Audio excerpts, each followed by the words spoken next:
sunanni rawaatibaa kan namni isaan salaate jannata argatu isaan kan fa'aadha. Inshallah viidiyoo kana keessatti waan kana ilaallaa waa'ee sunana rawaatibaatiin wal qabatu takkaa takkaa isaatiin dhaggeeffadhaa, adda baafadhaa, hubadhaa.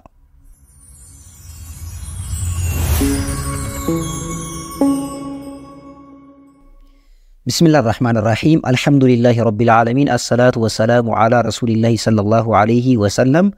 سنن رواتبا سنن رواتبا كم فأ مالي وانجر إن شاء الله إلى الله جلقبا سنن رواتبا جتشو مالي سنالي كل ألما كان صلاة واجبة هرقفماني دلقماني.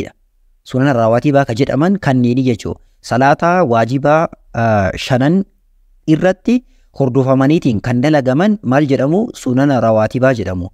Sunnaaleen rawaatibaa kunniin faayidaan isaanii maalidha? Hanqina salaata waajibaa keessatti argame kana ittiin guutuudhaaf ittiin qurcuudhaaf jedhameetiin fayyadaa jechuudha. Sababa saniif dalagamu salaatamu. Sunnaaleen rawaatibaa kunniin salaata afur keessatti argamu. Tokkoffaa salaata zuhuriiti, lammaffaan subhiiti, lammaffaan salaata zuhuriiti, sadaffaan salaata maghribaati, afraffaa fi inni xumuraa salaata ishaa'iiti jechuudha. Salaatota afran kanneen keessatti argamu. Salaatni asriidha sunna rawaatibaa hin qabu. Garuu sunnaa biraa ni qaba. Sunna rawaatibaa ka jedhamu kanneen hin qabu jechuudha. Ajrii akkamii qaba? Sunna rawaatibaa salaatuun ajrii akkamii namaaf argamsiisa? Nabiin keenya sallallahu alayhi wa sallam hadiisa Imaam Muslim odeessan keessatti Ummu Habiibaa irraa odeeffame maal jedhanii nabiyyiin man sallaa namni salaate 12 rakaatan rakaa 12 namni salaatee jedhan في يوم وليلة ويا في الكن كيست كارجمتو ركالي كل لما سنين نمني صلاته بني له بهن بيت في الجنة سبب بين ركاك لما سنين صلاته جنة كيست من نصاف إجارة ماجرا نبي محمد صلى الله عليه وسلم كناف أجري كمي نوف قبا أجري جنة كيست من نوف إجارة مؤا نوف أرقم سيسولا نوف قبا كناف اتيادنيتين سرتي صلاته قبنا يرومرا dhaabbataa gooneetiin dalaguu qabnaa jechuu. Sunanni rawaatibaa lamman kunniin kamiin fa'aadha? Inshallah haa ilaallu. Jalqaba salaata subii irraa kaanu. Salaanni subhiidha sunana rawaatibaa raka'a lama duratti qaba. Osoo subii salaatiin dura raka'a lama salaatna. Yoo jalqaba nu jala dabre fakkeenya osoo imaamni nu jala iqaamee boodarra salaatuu ni dandeenya jechuu. Garuu iddoon isaa eessaa duraa jechuu. Ittaansee salaata zuhuriiti. Salaata zuhrii irratti raka'a afurii dura salaanna. Lama lamaan salaatama raka'a afurii dura salaanna. Ittaan suudhaan raka'a meeqa salaanna? Booda erga salaata geessin xumurre booda raka'a lama salaatna. Walitti raka'a meeqa? Raka'a 8 ta'ee jira walii gallisaa. Salaatni asrii duraaf boodatti illee hin qabu. Jalqabuma akkuma dubbannee jechuudha. Garuu sunnaan biraa ka salaatamu ni jira. Garuu sunana rawaatibaa ka jedhamu kana hin qabu jechuudha. Ittaansee magriiba rakaa lama jalqaba irratti osoo hin taane booda irratti salaatanaa jechuudha. Rakaa lama walitti meeqa ta'e 10 ta'e. Ittaansee salaata ishaa'iiti. Duratti sunna rawaatibaa hin qabu. Sunnaan biraa ni jira. Garuu boodatti rakaa lama salaatna. Walitti meeqa? Rakaa 12 jechuudha. Rakaan 12 kunniin kanneen fakkaatu salaanni subhiidha jalqabatti qaba.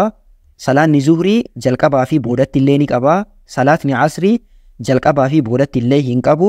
Salaatni maghriibaa jalqaba hin qabu boodatti qaba. Salaatni ishaa'i jalqaba hin qabu boodatti qaba jechuudha. Salaatni asrii salaata asrii booda sunnaa salaatuun hin ta'u. Salaata asrii booda sunnaa salaatuun hin ta'u. Barnoota keenya keessa barannee jirra. Kan yeroo darbe waa'ee salaata sunnaa jedhu keessatti salaatni asrii booda hin salaatamu. Garuu asrii dura rawaan biraa salaatuu ni dandeenya. Sunnaa biroo jechuudha. Fakkeenya rakaa afurii namni salaate nabiin sallallahu alaihi wasallam rahimallahu imra'an salla arba'an qabla al-asri jedhan. Nama rakaa afurii asrii dura salaate rabbi rahmata isaaf haa godhu jedhan. Kanaaf rakaa afurii salaatuu ni dandeenya. Garuu sunana rawaatibaatii miti. Sunana birootii jechuudha. Akkasii 12 sunniin kana fakkaatu sirriitti qabadhaa adda baafadhaa waan isiniif hin galin koomentii irratti gaafadhaa. Qadaa kafaluun ta'a. Osoo fakkeenya nu jala dabree qadaa kafaluun ta'a danda'ama.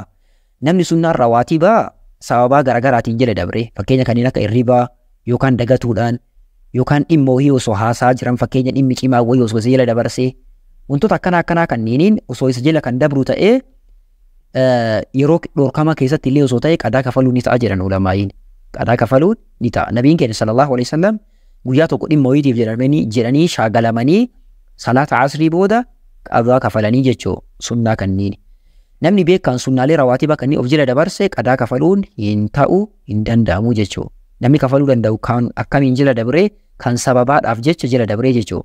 Namni sunnaan subhii jala dabarte salaata booda qadaa kafaluun ni danda'a. Erga aduun baatee qadaa kafaluun ulamaa'in maal jedhanii erga aduun baate booda qadaa kafaluun ni danda'ama ni ta'a isatu caalallee jedhan. Irra caalaan isa sanii jedhanii. Fakkeen Sheekh Abdulaziz ibn Baas fa'aatii waan kana caalchisanii jechuu. Waa'een sunanaa rawaatibaatiin wal qabatu kana fakkaatu sunnaalee biroollee inshaallah viidiyoo yuutuubii makana irratti baradhaa hordofaa isiniin jedha. Barnoota diiniidhaa haala bareedaa kanaan baratuuf yuutuubii kana sabskiraayib gochuudhaan tiiktookii kana fooloo gochuudhaan teelegiraamii kennallee jooyin godhaatiin barnoota diinii keessanii baradhaa isiniin jedha. Yeroo gaarii isiniif haa ta'u nagaan naaf tura. Assalaamu alaikum warahmatullaahi wabarakaatuh.